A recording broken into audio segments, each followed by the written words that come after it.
행복과 기쁨이 가득한 왕국에서 왕과 왕비가 살았습니다. 그들은 단 하나의 꿈을 꾸었습니다. 이미 모든 희망을 잃었을 때 딸이 태어났습니다. 그녀는 매우 달콤하고 아름다웠습니다. 이 경우 큰 축하 행사가 열렸고 많은 손님이 궁전에 초대되었으며 그 중에는 훌륭한 마법사가 있었습니다. 그들은 가장 따뜻하고 따뜻한 환영을 받았습니다. 그러나 왕과 여왕은 큰 실수를 저질렀습니다. 그들은 다른 마법사를 초대하는 것을 잊었습니다. 그녀는 수년 동안 그녀의 탑을 떠나지 않았고 모두가 그녀가 오래전에 죽었다고 생각했습니다.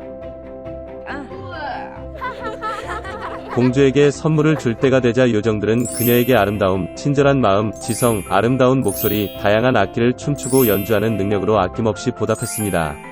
마지막 마법사에게 차례가 왔을 때 사악한 요정이 갑자기 홀에 들어갔고 휴가에 초대하는 것을 잊었습니다. 칼은 즉시 그녀를 위해 가져왔지만 그녀는 그녀가 받아야 할 만큼 정중하게 받아들여지지 않았다고 느꼈습니다. 그녀에게서 장과 접시를 떼어내고 그녀는 주문을 중얼거렸다. 마법사는 16번째 생일에 공주가 스핀들로 손을 찔러 죽기를 바랐습니다. 여왕은 사악한 마법사의 소원에 몹시 울었고 왕은 마녀를 붙잡으라고 명령했습니다. 그러나 그녀는 불길한 웃음과 함께 이미 사라졌다. 다행히 마지막 요정은 아직 공주에게 소원을 말할 시간이 없었습니다. 그녀는 주문을 되돌릴 수 없었지만 그 소녀는 죽지 않고 사랑의 입맞춤에 깨어날 때까지 깊이 잠들 것이라고 약속했습니다. 왕은 즉시 왕국의 모든 방출을 파괴하라고 명령했습니다. 그리고 공주의 16번째 생일인 사악한 요정이 말한 날이 왔습니다. 공주는 아름답고 친절한 소녀로 자랐습니다. 왕은 3명의 마법사에게 그녀를 돌보라고 명령했습니다. 요정들은 눈의 사과처럼 그녀를 지켰습니다. 이날 왕과 왕비는 끔찍한 사건을 막기 위해 소녀를 방에 가두었습니다. 그러나 공주는 가두기를 원하지 않았습니다. 갑자기 그녀의 방 벽에 소녀가 본 적이 없는 문이 나타났다. 그녀는 문 밖에서 이상한 소리를 들었다. 호기심에 타서 그녀를 기다리고 있는 것을 알지 못하는 소녀는 그녀에게 들어갔다. 문은 여자가 공주에게 등을 대고 앉아있는 어두운 방으로 이어졌다. 그녀는 회전하고 있었다. 소녀는 그녀의 인생에서 스핀들을 본 적이 없었습니다. 그녀는 호기심이 생겼습니다. 공주는 스핀들로 가서 그것을 만지고 손가락을 찔러 깊은 잠에 빠졌습니다. 그리고 그 여자는 그녀의 주문이 이뤄진 것을 매우 기뻐하는 사악한 요정으로 밝혀졌습니다. 이제 모두가 공주 잠자는 숲속의 미녀라고 불렀습니다. 불행을 알게 된 친절한 마법사는 소녀가 깨어날 때까지 왕과 여왕과 왕국 전체를 잠들기로 결정했습니다. 얼마 지나지 않아 그처럼 뚫을 수 없는 나무 덤불과 가시 덤불이 성 주변에 자라서 아무도 그런 덤불을 통과할 수 없었습니다. 100년 후 다른 왕국에서 온 멋진 왕자가 사냥을 갔습니다. 멀리서 버려진 성의 탑을 보고 그는 부모님이 그에게 말한 잠자는 숲속의 미녀에 대한 오래된 이야기를 기억했습니다. 그리고 왕자는 안으로 들어가기로 결정했습니다.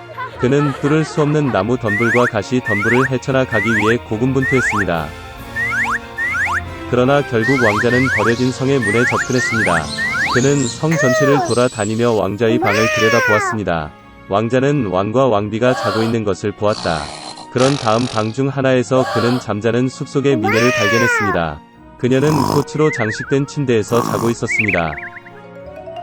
왕자는 침대로 가서 아름다운 공주를 바라보며 사랑이 그의 마음을 채우는 것을 느꼈다. 그는 자신을 제지하지 못하고 잠자는 숲속의 미녀에게 키스했습니다. 그 순간 그녀는 눈을 뜨고 잘생긴 왕자를 보았습니다. 왕과 왕비도 깨어났고 왕국 전체가 그러했습니다. 그들은 기뻐했습니다. 그리고 신부와 신랑을 기리기 위해 세상에서 가장 아름다운 결혼식이 즉시 준비되었습니다. 그 이후로 그들은 행복하게 살았습니다. 우원의 빽빽한 덤불 속에 있는 작은 농장에서 어미 오리는 둥지를 짓기 위한 아늑한 장소를 찾았습니다. 그녀는 병아리가 부화하기를 기다렸다. 어느 화창한 아침, 달걀 껍질이 딱딱거리고 작은 솜털 오리 새끼가 태어났습니다. 깨지고 싶지 않은 가장 큰 달걀이 하나만 남았습니다. 오리는 자신에게 문제가 있다고 걱정하기 시작했습니다. 그녀는 다시 달걀 위에 앉았고 조금 더 기다리기로 결정했습니다. 오리 엄마는 그녀가 할 수 있는 모든 열을 주었습니다. 그녀는 오랫동안 그를 부화시키기 때문에 이 병아리가 가장 아름답다고 생각했습니다. 곧 병아리가 마지막 알에서 부화했지만 나머지 새끼 오리처럼 보이지 않았습니다. 훨씬 더 크고 깃털이 회색이었습니다. 오리 엄마는 그런 못생긴 아들을 보고 화가 났습니다. 그러나 그녀는 그가 언젠가는 그의 동료처럼 되기를 바랐다. 나머지 새끼 오리들은 그를 비웃었다. 그들은 그를 역겹다고 생각했고 그와 함께 놀고 싶지 않았습니다. 다음 날 아침 어미 오리는 아이들과 함께 호수로 갔습니다. 놀랍게도 못생긴 오리는 다른 사람들과 마찬가지로 수영했습니다. 그런 다음 오리는 어린아이들을 가금류 마당으로 데려와 사회에 소개했습니다.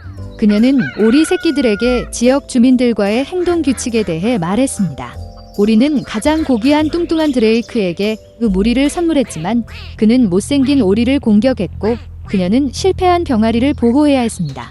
패트 드레이크는 마당에서 괴물을 몰아내라고 명령했습니다. 어머니는 그가 자라서 다른 새끼 오리처럼 될 것이라고 확신했습니다. 괴롭힘과 굴욕을 견딜 수 없었던 못생긴 새끼 오리는 가금류 마당을 떠났습니다. 더 안전한 곳을 찾기 위해 그는 아무도 없는 아름다운 호수를 발견했습니다. 그리고 새끼 오리는 여기에 살기로 결정했습니다. 시간이 지났습니다. 외로움에도 불구하고 못생긴 오리 새끼는 아무도 자신을 화나게 하지 않아서 기뻤습니다. 그러던 어느 날 긴 목을 가진 아름다운 하얀 새가 그의 호수로 날아갔습니다. 못생긴 새끼 오리는 그것이 어떤 종류의 새인지 몰랐지만 그는 감탄하면서 그것을 보았다. 그는 온 마음을 다해 그녀를 사랑했습니다.